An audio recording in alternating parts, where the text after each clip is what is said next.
What's going on, guys? Today I'm going to be bringing you a new series, and it is going to be the solo New Zealand challenge. So, uh, what's going to be happening is obviously I'm going to be doing a 100 map as New Zealand, and I'm going to be trying to get a solo win. Uh, and I'm just starting to think now. I don't know if I'm supposed to be able to join coalitions or not. And I joined a coalition. I don't remember, but I'll have to go look back at the comment. But I did join a coalition.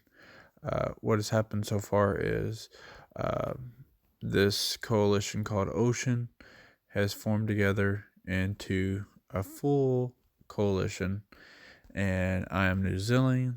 And to my right, I have just this abundance of nothingness of water. And then to my left, I have all of my coalition members, which is very horrible for me in the sense I need land to take in order to, gain resources, gain power, money, etc. And from what I'm looking at, the best way to do from this horrible country is to, take these little islands here and take this as well as Australia and then Papua New Guinea and just slowly work your way up until you can get into Asia and start doing some damage in that sense. Um, I feel Allies doesn't have a very good hold as far as doctrine wise in the water. That definitely falls under Pan Asia, who has just a tremendous advantage as far as doctrine. They got naval bombers, but better buffs, as well as the battleships, tremendous buffs, and the fighter, tremendous buffs. So, that those are the three best units that Pan Asia has uh, that can really do something in this kind of terrain, this kind of region, right? So, but anyway, as far as the coalition goes, I have to find a way. My plan is to somehow get all four of these countries to attack these two, which is Borneo and Sumatra, who are also in a coalition. And I don't think they've teamed up with anybody else yet. Okay, no, they haven't. So it's just them two. So what I'm trying to do is, they had already said, Western Australia said that he was going to go that way and attack that way, right? So essentially, he's already said that he's going to attack them. So what I need them to do is I need all four of them to attack them. And meanwhile, hopefully they send the majority of their troops there as I take this stuff. And then I'm able to land on his shores, wipe him out, and then wipe out Queensland.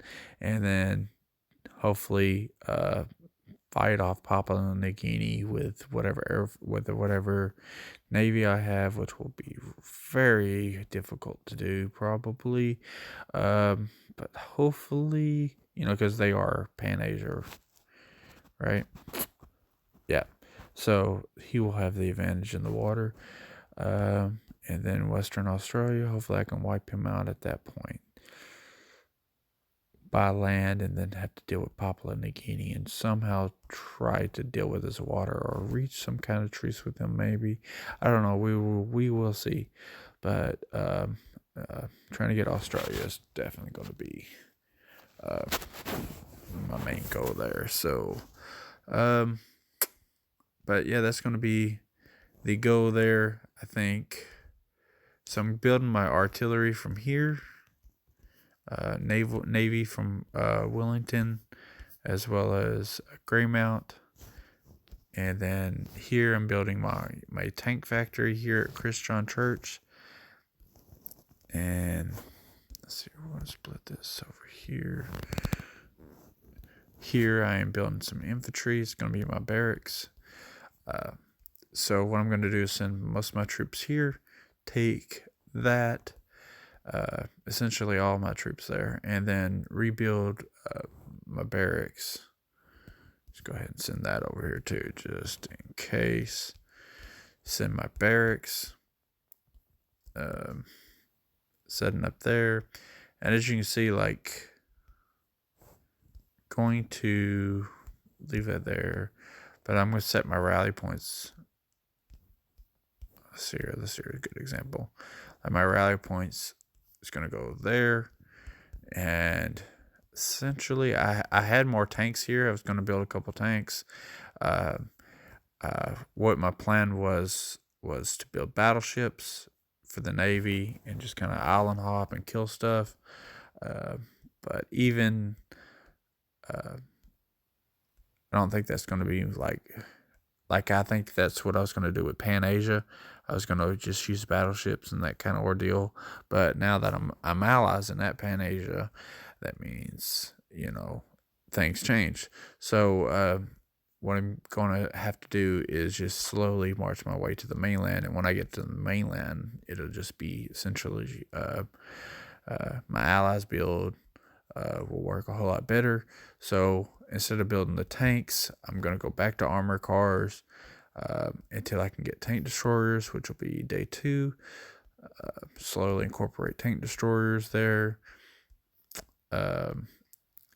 With having to use more ships than I normally would, usually I don't use much ships, I've had to crank up the oil and iron to level 2 factories. As you can see, they're under construction, or in the pending, about 2 drop in after that.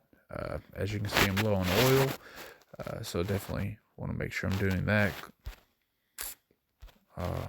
No Navy being built at all. Really want to conserve the iron and oil for me to research the battleship, which is going to be putting in that really good hits from artillery, So still building artillery here. Going to make sure that we can get all we can get. Not going to build any anti-air right now. Just going to use all of my anti-air that going to use all my anti-air and just bring it in here and just use it because they're planes ain't very good early game. So that's what we're going to do with that. Not actually going to go up and I always do level 1 on everything right off the bat, but I'm not going to go level 2 right now. I'm going to see what happens with my iron and oil game, trying to put my battleships at priority 1 and my military priority 1 over my economy. But, of course, at the same time, you want to make sure that you can put out your artillery and all that good stuff. But not really all that focused about it being in the middle of nothing but water, which is very frustrating. Going to send all of my infantry that's being made here. Going to send it up here to this island for protection, which I don't see why I'd ever need anyway, but keep an eye out over here to see who develops over here and try and get good relationships with whoever it is, and then take a couple artillery pieces as well as infantry and take these little island nations here. No artillery, but a couple like an infantry, just one is fine, and then take a battleship and just roll them over through here and start taking this stuff. And Pablo Nagini's already doing that, as you can see, so he's going to beat me to the majority of it, if not all of it, which is going to be bad for me, but it is what it is. So but I do have to find a way to betray these guys. So, yep. So this is going to do it for day 1. This is what I think I covered everything. That's what has happened on day 1. Very talkative in the papers as usual. I haven't read all of it. Read some of it, but not all of it. I had a couple of my buddies decide to join in and play. They are Hunter there, and I thought it seemed like there were some more guys who had joined here. Maybe I'll see them later on or whatever. I thought Hunter joining in would be a good idea, but it seems like he wants to solo me, and if he wants to keep me from winning, which is going to be horrible because I'm New Zealand and he starts in Africa, so nice advantage for him. Is he Axis? I think he's Axis. Yeah, he's Axis. He likes Axis. I don't know why. I liked Axis and then switched over to Allies, but I feel like I'm starting to slowly, potentially move back. But just because I'm just getting bored of Allies. I wanted to play as Pan-Asia, but very unfortunate they are not. And if I thought of anything to do with history, I would know that New Zealand is Allies, not would not be part of the Japanese during World War II. So, but oh well. But anyway, that's going to do that for this part 1. Let me know what you guys think. Remember, like, comment, and subscribe. Check out my Discord channel. We really would appreciate it. Thank you, guys.